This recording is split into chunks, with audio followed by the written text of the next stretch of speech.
இன்னைக்கு நம்ம பார்க்கலாம் இல்லைங்களா? ஸ்வச் பாரத், கிளீன் இந்தியா, சுத்தமாக வச்சுக்கணும் நம்ம நாட்ட, பப்ளிக் ஹைஜீனு, சானிட்டரி அவேர்னஸ் போன்ற என்னென்னமோ திட்டங்கள்லாம் போடுறாங்க இல்லைங்களா?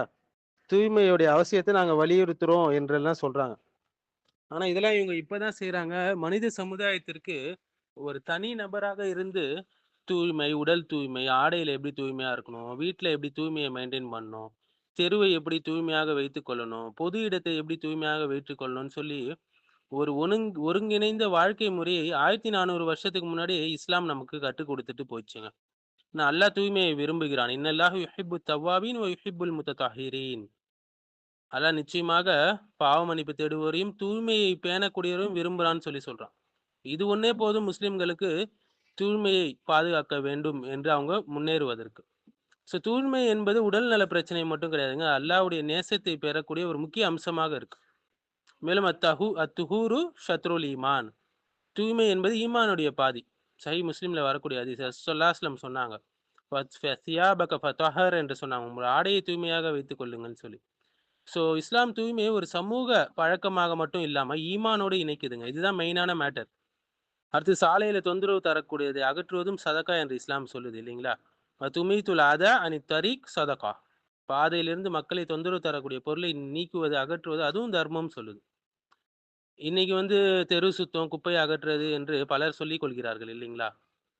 இத்தகுல் லாயினீன் என்று ரசூலுல்லாஹி ஸல்லல்லாஹு அலைஹி வஸல்லம் சொல்றாங்க. காலுமா மல் லாயினான் யா ரசூலுல்லாஹ்ன்னு கேட்டாங்க. கால அல்லதி யதஹல்லா ஃபித் தரீகின் நாசி அவ் தில்லிஹிம். மக்களின் சாபத்தை ஏற்படுத்தும் 2 செயல்களை தவிர்த்துக் கொள்ளுங்கள்ன்னு சொன்னாங்க. சஹாபாக்கள் யார்? அந்த செயல்கள் என்னன்னு கேட்கும்போது, மக்கள் நடக்கக்கூடிய பாதையில அல்லது அவங்க நிழல் தரக்கூடிய இடத்துல மலஜலம் கழிப்பது என்று சொன்னாங்க. பொது சுகாதார விதிகள 1400 ஆண்டுகளுக்கு முன்பே இஸ்லாம் நிரூபிச்சுங்க. தண்ணீரை மாசுபடுத்துறதுக்கு தடை இருக்கு. லா யபூலன்ன அஹதுக்கும் ஃபில் மாஇத் தாயிமி. உங்களில் யாரும் தேங்கி இருக்கக்கூடிய தண்ணீல சிறுநீர் கழிக்க வேண்டாம் என்று இஸ்லாம் சொல்லுது. இது சுற்றுச்சூழல் பாதுகாப்ப மேம்படுத்துது. நீர் மாசுபடுறத தடுக்குது. இதெல்லாம் இஸ்லாம் எப்பயோ ஒரு நாகரிகத்த கொண்டு வந்துச்சுங்க.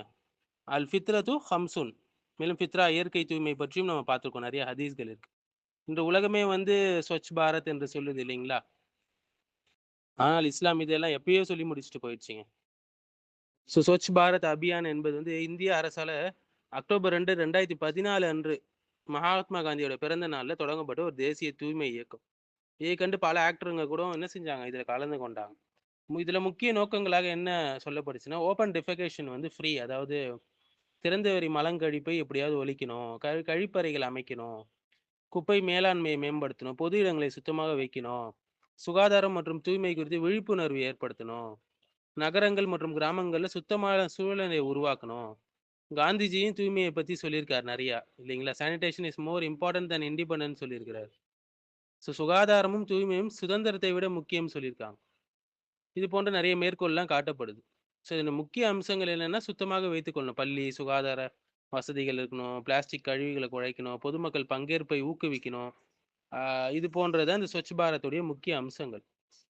இந்த ஸ்வச் பாரத் போன்ற தூய்மை முயற்சிகள் சமூக நலனுக்காக, நல்ல செயல்களுக்காக கருதப்படலாம் இல்லைங்களா? ஆனால் முஸ்லிம்களுக்கு தூய்மையின் அடிப்படை ஊக்கம் அரசு திட்டத்திலேருந்து வரலங்க. அல்லாஹ்வுடைய கட்டளை மற்றும் நபி அவர்களுடைய சுன்னாவிலேருந்து வந்திருக்கு. அதனால தான் இன்னைய வரைக்கும் அவங்க அத செஞ்சுட்டு இருக்கிறாங்க. 2014 வந்தது இந்தியால ஸ்வச் பாரத். ஆனா, இஸ்லாம் 1400 வருஷத்துக்கு முன்னாடியே அத்துஹூரு ஷத்ருல் ஈமான் என்ற ஈமானை தூய்மையை ஈமானோடு தொடர்பு படுத்துச்சு. இஸ்லாம்ல தூய்மை என்பது வெறும் குடிமகனுடைய கடமை அல்லங்க. மாறாக ஈமான் மற்றும் இபாதத்துடைய ஒரு முக்கிய பகுதியாக உயர்த்தப்பட்டிருக்கு. ஒரு சமூகத்தை சுத்தமாக வைத்திருக்கணும்னா, சட்டங்கள் இயற்றா மட்டும் போதாதுங்க. கட்டடங்கள் மட்டும் போதாது. மக்களுடைய உள்ளார்ந்த பொறுப்புணர்வு முக்கியம். அதனால தான் இஸ்லாம் தூய்மையை ஒரு அரசு திட்டமாக அல்லாமல், மாறாக ஈமானோடு தொடர்பு படுத்துது. ஈமானோடு இணைத்து கற்பிக்குது. வெளிப்புற வசதிகளும், உள்ளார்ந்த ஒழுக்கமும் ஒன்றாக இருந்தா தான், அந்த நீடித்த தூய்மை என்பது உருவாகும். இல்லன்னா தூய்மை என்பது கனவாக மாறிடும். இல்ல கொஞ்ச நாள் செஞ்சுட்டு அதுக்கப்புறம் கிடப்புல போடப்பட்ட ஒரு சட்டமாக அது மாறிவிடும்.